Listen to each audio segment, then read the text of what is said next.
जय हिंद दोस्तों, स्वागत है आपका एक बार फिर GK and current affairs by CK sir में। दोस्तों आज है संडे और मैं आप लोग के लिए लेकर के एक बार फिर से हाजिर हूं संडे कमेंट बॉक्स। तो मैं आज आप लोगों के प्रश्नों का उत्तर दूंगा। तो हो सकता है आपका भी प्रश्न मन में जो है वो क्लियर हो जाए, या हो सकता है आपके प्रश्न का बिल्कुल पार्टिकुलर इसमें जवाब मिल जाए। तो इस वीडियो को कंप्लीट देखिएगा, कहीं पर भी स्किप मत कीजिएगा। और अभी तक आप मेरे चैनल को सब्सक्राइब नहीं किए हैं तो चैनल को सब्सक्राइब करने के साथ साथ बेल आइकन पर दबा करके ऑल पर क्लिक कर लीजिएगा, क्योंकि इसी तरह का हेल्पफुल कंटेंट दोस्तों मैं यहाँ लेकर के आते रहता हूं। तो आइए चलते हैं वीडियो के तरफ। तो दोस्तों पहला कमेंट्स लिखने वाले हैं कुमार जी, और ये लिखते हैं सर हम लोगों का एक खतियानी प्लॉट है जिसका 2 हिस्सेदार हैं। एक हिस्सेदार लगभग 55 वर्ष पहले ही कहीं चले गए और दूसरे जगह सेटल हो गए, तो इस सर्वे में हम लोग उस प्लॉट पे पूरा दावा कर सकते हैं क्या? तो देखिए 55 साल वो पहले कहीं चले गए, वो नहीं आ रहे हैं, तो हो सकता है सर्वे टीम आपके जो है इसको प्लॉट को आपके नाम पे कर दे। लेकिन एक बात ध्यान रखना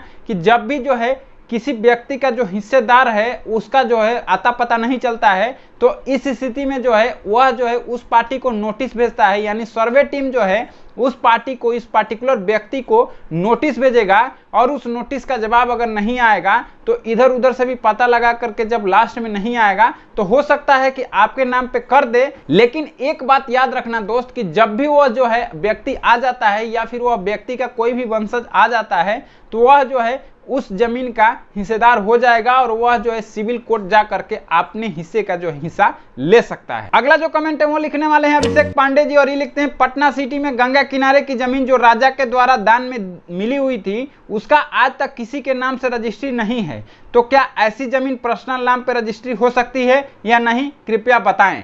तो देखिए ऐसी रजिस्ट्री जो है कौन आपको अब जो है रजिस्टर्ड करेगा, वो भी जो है दान वाली जमीन है। तो दान वाली जमीन जो है अगर गलती से रजिस्टर्ड हो भी गई है आपके नाम पे तो आप उसको जो है बेच नहीं सकते हैं। और रही बात रजिस्ट्री की, तो उनके खानदान से कोई अगर होगा, राजा के खानदान से अगर वो जो है अभी रजिस्ट्री कर देता है तो वेल एंड गुड, अदरवाइज इसकी रजिस्ट्री नहीं होगी और यह जो है सरकारी जमीन में काउंट होगा। अगला जो कमेंट है वो लिखने वाले हैं मोहम्मद मुस्ताकिम जी, और ये लिखते हैं सर मेरा जितना जमीन है दान मिला है बेलगान है, मैं रसीद कटवाना चाहता हूं। तो देखिए दान वाली जमीन का आप रसीद कटवाना चाहते हैं तो सबसे पहले वह जमीन जो है आपके नाम पर होना चाहिए, यानी जो है रजिस्टर्ड होना चाहिए आपके नाम पे दाखिल खारिज होना चाहिए उसका, उसके बाद ही जो है आपका रसीद कटेगा। अगला जो कमेंट है वो लिखने वाले हैं नंद किशोर हेम्ब्रो जी, और ये लिखते हैं सर मेरा घर जिस जमीन पर है उसी घर के पीछे का जमीन भी मेरा ही है। कई साल पहले मेरे दादा परदादा ने अपने ही रिश्तेदार को जमीन का हिस्सा में दे दिया था जो कि उसका कोई प्रोविड नहीं है। अब उन लोगों ने पूरा दबाव लगा रहा है। अब मैं सर आपको बता दूं मेरे दादाजी ने जिस जमीन का खेसरा का आधा हिस्सा उसे दिया था उस हिस्से से अधिक ले रहा है। सुने हैं कि उसके पास कोई प्रोविड है जो कि मेरे दादाजी ने उसके नाम पर किया ही नहीं। सर ऐसे में क्या करें, हम लोग बहुत परेशान हैं, प्लीज आप मुझे बताइए। मैं आपका वीडियो देखने के लिए संडे को इंतजार में रहेंगे हमारे सभी परिवार, धन्यवाद।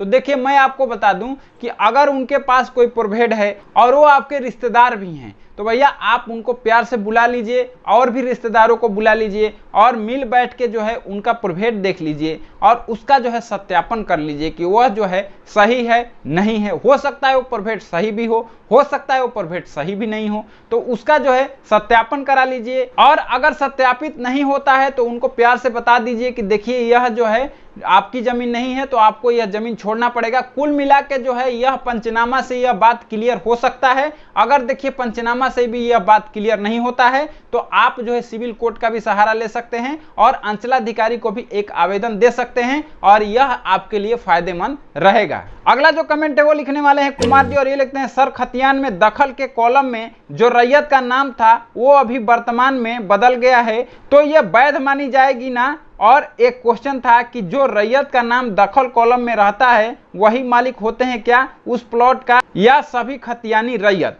तो देखिए जो जितने भी खतियानी में जो रैयत होते हैं वही जो है उसके हिस्सेदार होते हैं और वही जो है उनके मालिक होते हैं जमीन का।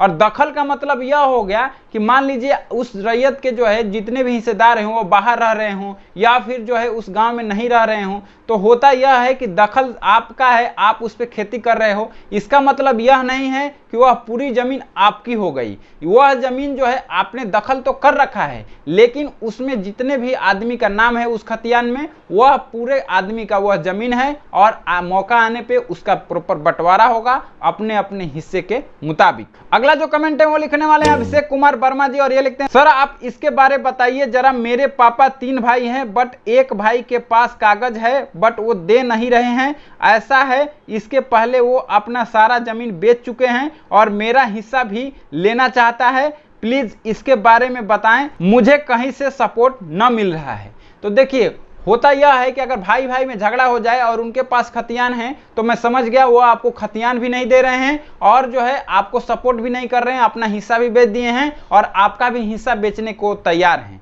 तो अब आपको क्या करना है कि इसके लिए जो है आप सिविल कोर्ट में एक अर्जी डाल दीजिए कि ऐसा ऐसा कहानी हो रहा है, तो उस पे जो है एटलीस्ट स्टे लग जाएगा कि वो आपका जमीन नहीं बेच सकते हैं या फिर जब बेचेंगे तो उसका दाखिल खारिज नहीं होगा। तो इससे आप बच सकते हैं, सुरक्षित हो सकते हैं। दूसरा जो यह है कि अभी जो है आपको वो कागज नहीं दे रहे हैं तो आप उसका जो है नकल निकाल लीजिए और नकल के आधार पर आप देख लीजिए कि कौन सा उसका जमीन है कौन सा आपका जमीन है और आपकी जमीन बिल्कुल क्लियर हो जाएगी।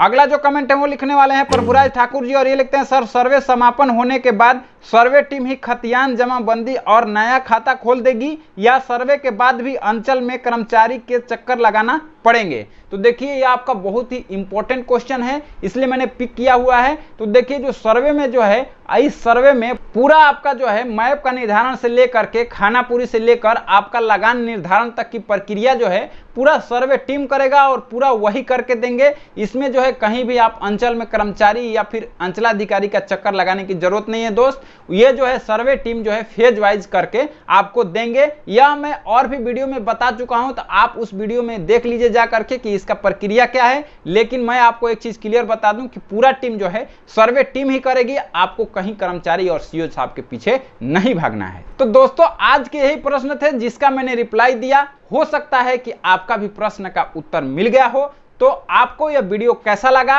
और आप कमेंट करके बताइएगा, और आपके मन में भी कोई अगर सवाल है तो आप कमेंट करके पूछ सकते हैं, उसका रिप्लाई मैं दे दूंगा, या फिर जो है नेक्स्ट संडे आपका क्वेश्चन का आंसर लेकर के मैं ऐसे ही वीडियो में आ जाऊंगा दोस्तों। और दोस्तों अभी तक आप मेरे चैनल को सब्सक्राइब नहीं किए हैं तो चैनल को सब्सक्राइब करने के साथ साथ बेल आइकन को दबा करके ऑल पर क्लिक कर लेना, क्योंकि इसी तरह का हेल्पफुल कंटेंट दोस्तों मैं यहां लेकर के आते रहता हूं। तो मिलते हैं नेक्स्ट वीडियो में एक नए टॉपिक के साथ, तब तक के लिए जय हिंद।